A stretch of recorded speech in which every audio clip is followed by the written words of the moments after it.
Hello everyone, this is me doctor Sadaf Hamreen और आज का हमारा टॉपिक है benign enlargement of the prostate.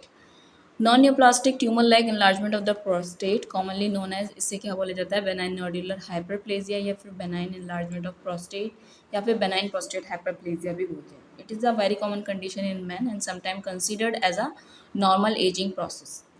उसके अलावा it become increasingly more frequent above the age of 50। 50 के बाद इसकी फ्रिक्वेंसी बढ़ जाती है and incidence is 75 to 80% in man about the 80 year. जो लोग 80 से ऊपर हैं उनके अंदर ही 75% to 80% मिलता है। However, symptomatic benign enlargement of the prostate producing urinary tract obstruction and require surgical treatment in 5 to 10% of the cases। यानी अगर उसके इसमें बोला गया है कि जो कि एक नॉर्मल कंडीशन है, नॉर्मली मिलती है और इसे बहुत से लोग जो हैं नॉर्मल एजिंग प्रोसेस भी मानते हैं। 50 के बाद इसकी फ्रिक्वेंसी बढ़ती है और जो लोग 80 ईयर्स के हैं होते हैं या उससे ऊपर के होते हैं उनके अंदर ही 75% to 80% मिलता है। उसके बाद इसकी एटियोलॉजी क्या होती है? एटियोलॉजी इसकी जो होती है फुली इस्टेब्लिश नहीं हुई है and the causes are not fully established and the few कुछ फैक्टर्स हैं जिन्हें माना जाता है, जैसे endocrinal, racial, inflammation and the arteriosclerosis. क्या क्या है? एंडोक्राइनल, रेशियल, इन्फ्लेमेशन और आर्टेरियोस्क्लेरोसिस जो होती हैं आर इम्प्लीकेटेड, बट एंडोक्राइन वाला जो है फॉर हाइपरप्लेजिया उसको सबसे ज़्यादा जो है फुली इन्वेस्टिगेट किया गया है और कंसीडर किया गया है strong possibility in its genesis. It has been found that both sexes elaborate androgen and oestrogen. ये देखा गया है कि दोनों ही सेक्स जो होते हैं एक एंड्रोजन और एस्ट्रोजन प्रोड्यूस करते हैं, though the level of androgen is high in male and the oestrogen in female. ठीक है, मगर एडवांसिंग एज के साथ क्या होता है, there is decline in the level of androgen and correspondingly rise होने लगता है एस्ट्रोजन का मेल के अंदर। जैसे जैसे उम्र बढ़ती जाती है तो ये होता है कि एंड्रोजन का लेवल जो है कम हो जाता है और एस्ट्रोजन का लेवल जो है बढ़ने लगता है मेल के अंदर। अब क्या होता है, पेरीयूरेथ्रल इनर प्रोस्टेट जो होते हैं वो प्राइमरली इन्वॉल्व होते हैं brain enlargement of the prostate and responsive to the rising level of the oestrogen. जो पेरीयूरेथ्रल इनर प्रोस्टेट है वही रिस्पॉन्सिव, वही सबसे ज़्यादा इन्वॉल्व होते हैं किसके अंदर, बीपीएच के अंदर, और जो है एस्ट्रोजन की जो इंक्रीज लेवल है उसको ही रिस्पॉन्सिवनेस यही शो करते हैं। इसके अलावा जो आउटर प्रोस्टेट है वो मेनली इन्वॉल्व होता है किसके अंदर, कार्सिनोमा के अंदर, in response to androgen. Possible hypothesis जो हुई जो सजेस्ट करती है कि there is synergistic stimulation of the prostate by both the hormones.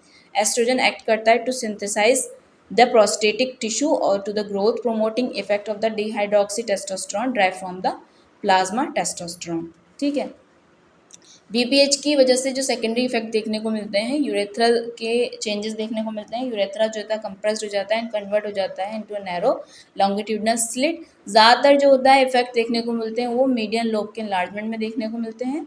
Letter lobe enlarge करता है व्हेन इन्वॉल्वमेंट हो जाता है जब सबम्यूकस ग्लैंड का। ठीक है, ब्लैडर के अंदर क्या चेंजेस होते हैं, as a result of obstruction की वजह से ब्लैडर की मसल्स की हाइपरट्रॉफी होती है और यूरिन की स्टेसिस की वजह से सेकेंडरी इन्फेक्शन और स्टोन फॉर्मेशन भी देखने को मिलता है।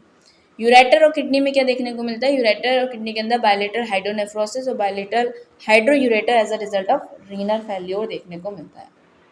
क्लिनिकल फीचर्स हमें क्या देखने को मिलते हैं, इसके अंदर फ्रीक्वेंसी मिलती है सबसे पहले। To start with frequency is present during the day times, फिर बाद में रात को भी होने लगती है 5 to 10 time during night. It is due to in affecting emptying of the bladder. क्यों होने लगती है फ्रीक्वेंसी, क्योंकि ब्लैडर सही से एम्प्टी नहीं हो पाता। As it result in the residual urine in the bladder and precipitating cystitis, जिसकी वजह से यूरिन ब्लैडर में रहता है और वो सिस्टाइटिस को प्रेसिपिटेट करता है। दूसरा मिलता है urgency, as the prostate enlarge there is vesical introversion of sensitive mucous membrane. जैसे प्रोस्टेट बड़ा होता है तो उसकी वजह से क्या होता है, इंट्रोवर्जन हो जाता है sensitive mucous membrane of the prostate. Urethra within the bladder, ठीक, प्रोस्टेटिक यूरेथ्रा मेम्ब्रेन जो है उसके अंदर चली जाती है। इससे क्या होता है, इंटरनल स्फिंक्टर जो है स्ट्रेच होते हैं एंड प्रिवेंट करते हैं कॉन्ट्रैक्शन को। दिस रिजल्ट, इसकी वजह से क्या होता है, कुछ ड्रॉप जो होते हैं वो ट्रिक करके आ जाती हैं इनटू द पोस्टीरियर यूरेथ्रा, जिसकी वजह से अर्जेंट डिजायर होता है to pass the urine. Number 3, hesitancy होती है। Patient is hesitate to pass the urine because micturition is so ineffective due to obstruction की वजह से। हेमेचूरिया रेयरली मिलता है इसके अंदर। BPH can present with acute retention of urine due to postponement of the micturition. Chronic retention हो सकता है यूरिन का with painless enlargement of the urinary bladder. Complication क्या मिलती है इसके अंदर, स्टोन हो सकता है, डायवर्टिकुलाई बन सकते हैं, या फिर रीनल फेल्योर होता है। नेक्स्ट देखते हैं पैथोलॉजिकल चेंजेस।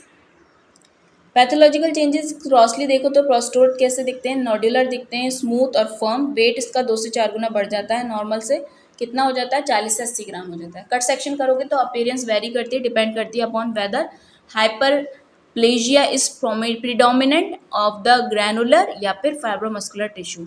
कट सेक्शन करने पे डिपेंड करेगी अपीयरेंस की कि जो हाइपरप्लेजिया हो रहा है वो ग्रैनुलर टाइप हो रहा है या फिर फाइब्रोमस्कुलर टिश्यू का हो रहा है। प्राइमरी ग्लैंडुलर बीपी जो होगी तो उसमें टिश्यू जो होंगे येलो पिंक होंगे, सॉफ्ट होंगे, हनीकॉम्ब अपीयरेंस देखने को मिलेगी और मिल्की फ्लूइड निकलता हुआ दिखेगा उसके अंदर से। प्राइमरी में yellow soft pink and honeycomb appearance होगी और एक्सुडेट करेगा मिल्की फ्लूइड, जबकि मेनली फाइब्रोमस्कुलर के अंदर कट सरफेस फर्म होती है, होमोजेनस होती है, कोई एक्सुडेट मिल्की फ्लूइड नहीं निकलता। There is hyperplastic nodule form as a mass. इसमें क्या होता है, हाइपरप्लास्टिक नोड्यूल बन जाता है एक मास के तौर पे, mainly in the inner periurethral prostatic gland, so that the surrounding prostate जो होते हैं वो एक फॉल्स कैप्सूल बना लेते हैं, जो इसकी वजह से क्या होता है which enable the surgeon to enucleate the nodular mass. Microscopically अगर हम देखेंगे तो यहाँ पे हाइपरप्लेजिया मिलता है तीनों टिश्यू का, यानी ग्लैंडुलर, फाइब्रस और मस्कुलर। हाइपरप्लेजिया ग्लैंडुलर, फाइब्रस और मस्कुलर टिश्यू का मिलता है।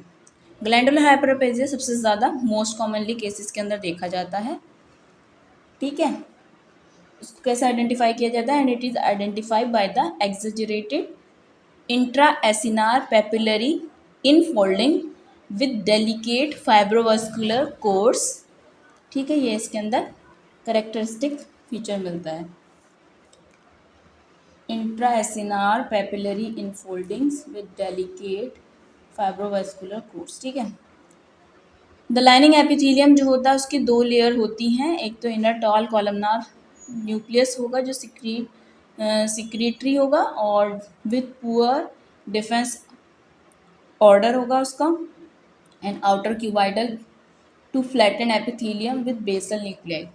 नंबर 2 फाइब्रोमस्कुलर लेयर जो कि उसका हाइपरप्लेजिया होगा, ऊपर बता दिया है, when present as dominant component, जब होगा जब वो एक डोमिनेंट कंपोनेंट के तौर पे प्रेजेंट होगा। अपीयर करता है किस तरीके से, as aggregate of spindle cell, किस तरीके से, aggregate of spindle cells form करता है, एन अपीयरेंस